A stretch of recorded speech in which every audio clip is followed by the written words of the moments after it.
Dear viewers, আসসালামু আলাইকুম। আশা করি সবাই ভালো আছেন, সুস্থ আছেন। ক্লাসরুম ল্যাঙ্গুয়েজের তৃতীয় পার্টে আপনাদেরকে স্বাগতম। গত দুইটি পার্টে আমি গ্রিটিংস এবং এক্সচেঞ্জ ইপিসেন্ট বিষয়ে আলোচনা করেছি। তো আপনারা সবাই দুইটি পার্টে অনেক পছন্দ করেছেন, এজন্য আপনাদের প্রতি কৃতজ্ঞতা জ্ঞাপন করছি। তো আজকের পার্টে আমি বিগিনিং অফ দ্য ক্লাস অর্থাৎ মূল পাঠদান অংশে যাওয়ার সময় যে সকল ক্লাসরুম ল্যাঙ্গুয়েজ ব্যবহার করা হয়ে থাকে তার একটি চার্ট আপনাদের সাথে শেয়ার করব। তাহলে আসুন আজকের ভিডিও শুরু করা যাক। List of some classroom language for primary school of Bangladesh. Language for beginning অর্থাৎ মূল পাঠদানে যাওয়ার আগে যে সকল ক্লাসরুম ল্যাঙ্গুয়েজ ব্যবহার করে থাকে এগুলো হতে পারে এরকম। Let's begin today's lesson. চলো আজকের পাঠ শুরু করা যাক, কিংবা বলা যেতে পারে settle down now so we can start. এখনই ঠিক করে নাও যাতে আমরা শুরু করতে পারি।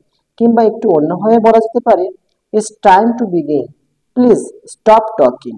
এখন তোমরা থামো, এটা শুরু করার সময়। বা বলা যেতে পারে I am waiting for you to be quiet, আমি তোমাদের চুপ করার অপেক্ষায় আছি। কিংবা আরো বলা যেতে পারে I hope you are all ready for your English lesson, আমি আশা করি তোমরা ইংরেজি পাঠের জন্য প্রস্তুত। এছাড়া এর পাশাপাশি আরো বলা যেতে পারে I think we can start now, অর্থাৎ আমি মনে করি আমরা এখন শুরু করতে পারি। এছাড়া অনেক সিচুয়েশনে দেখা যায় ছাত্ররা কিছুতেই ক্লাসরুমে চুপ করতে চায় না, তখন বলা যেতে পারে we won't start until everyone is quiet, সকলে চুপ না করলে আমরা শুরু করব না। কিংবা আরো বলা যেতে পারে stop talking and be quiet, চুপ করো ও থামো। পরবর্তীতে বলা যেতে পারে let's begin our lesson now, চলো এখন আমাদের পাঠ শুরু করা যাক।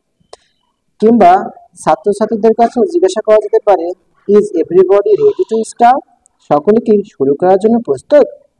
তারপর বলা যেতে পারে now we can get down to main work, এখন আমরা মূল কাজে নামতে পারি। এরকম ছোট, সুন্দর এবং সহজ কিছু ইংরেজির মাধ্যমে আমরা আমাদের মেইন পাঠদানের কাজ শুরু করতে পারি, যার দ্বারা ক্লাসটি আকর্ষণীয় এবং প্রাণবন্ত হতে পারে। এই ছিল আমার আজকের ভিডিও। পরবর্তী পার্টে আমি ক্লাসরুম ল্যাঙ্গুয়েজে অন্য একটি অংশ নিয়ে আলোচনা করব। যদি ভিডিওটি ভালো লেগে থাকে লাইক করুন, কমেন্টস করুন এবং শেয়ার করুন। এবং পরবর্তীতে এরকম গুরুত্বপূর্ণ ভিডিও পেতে পেজটিতে ফলো দিয়ে আমার সাথে থাকুন। টিল দেন, আল্লাহ হাফেজ।